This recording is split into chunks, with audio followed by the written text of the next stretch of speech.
آيات مختصرة في رثاء أستاذنا العالم الرباني المرجع الكبير آية الله العظمى الشيخ التبريزي قدس سره. ثوى طود المعارف والعلوم، ولكن شع ما بين النجوم.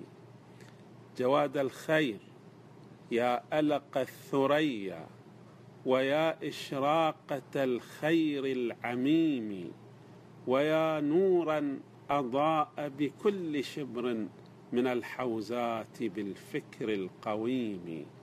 حفظت علاقة القلب السليم بحبل الله والذكر الحكيم.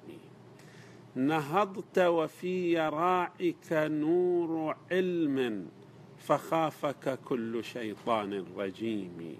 وكنت مع الوحيد شعاع هدي، ففرت منه أستار الغيوم. هنيئا حيث كنت مع المعالي، فنم في الخلد في ظلل النعيم.